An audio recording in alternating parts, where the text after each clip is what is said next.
Hey, how's it going? This is a quick update to the recent repairs I've done on my Neo Geo cabinet.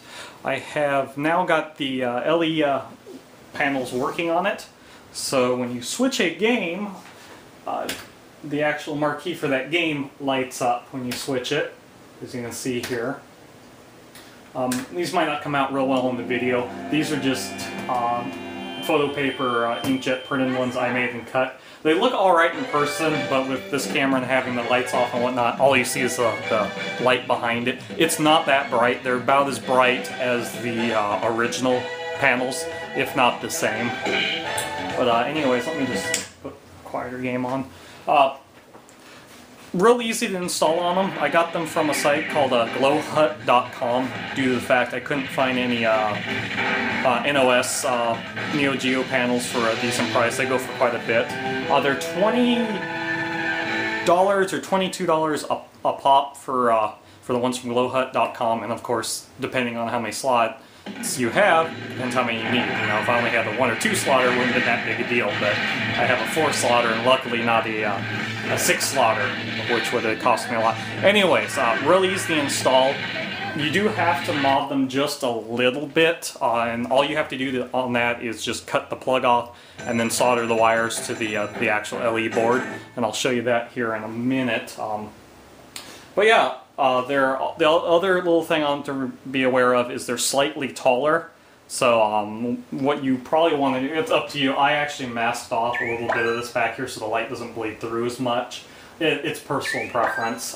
Other than that, they look great. Install is easy.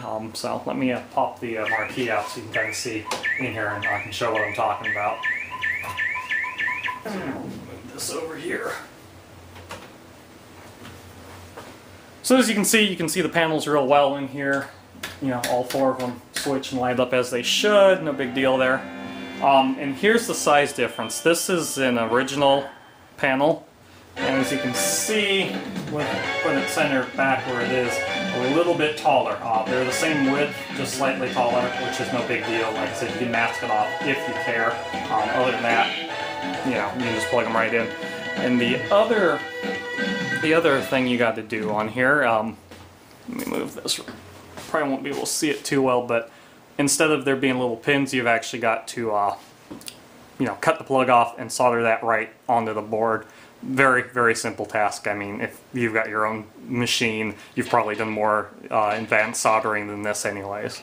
And you just plug it back in like everything was before, and that's it. Like I said, they're really nice panels. I like them. Glowhut.com has them for the cheapest I could find. There might be somewhere else. You might be able to get them on eBay. When you do order them, you do not need the inverter or anything because you're using the inverter that's built into the Neo Geo. So all you need is the panel, or panels depending on your setup, and that's it.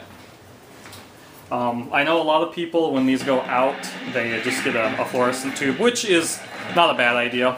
It'll be a lot cheaper in the long run because, I mean, these panels do have, you know, a limited life. I think, I want to say I think it was like 30 to 50,000 hours, which for home use, I'm not worried about burning them out for quite some time. I mean, these machines are never on 24/7 anymore, so. But, I personally decided to go this route even though it did cost more than what it would take just to get a fluorescent tube, just because I like that little feature of it. It's, you know, it's part of the Neo Geo, and I like restoring these back to the way they, you know, were without modding them out or anything like that.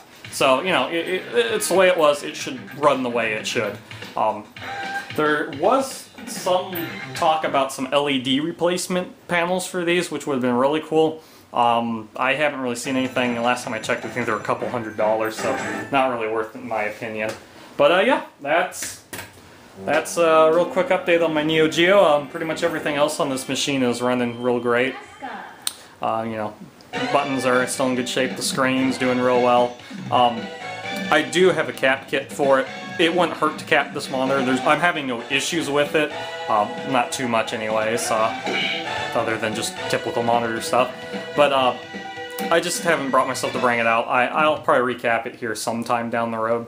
It's working now. I'm not going to mess with it. other than that, this cabinet itself, I don't have much left to do to it. You won't be able to see it in this video, but I do need to make a cardboard bezel for it. The screen's just sitting in there behind slightly smoked glass, but I want that bezel in there, so I'll make one of those sometime.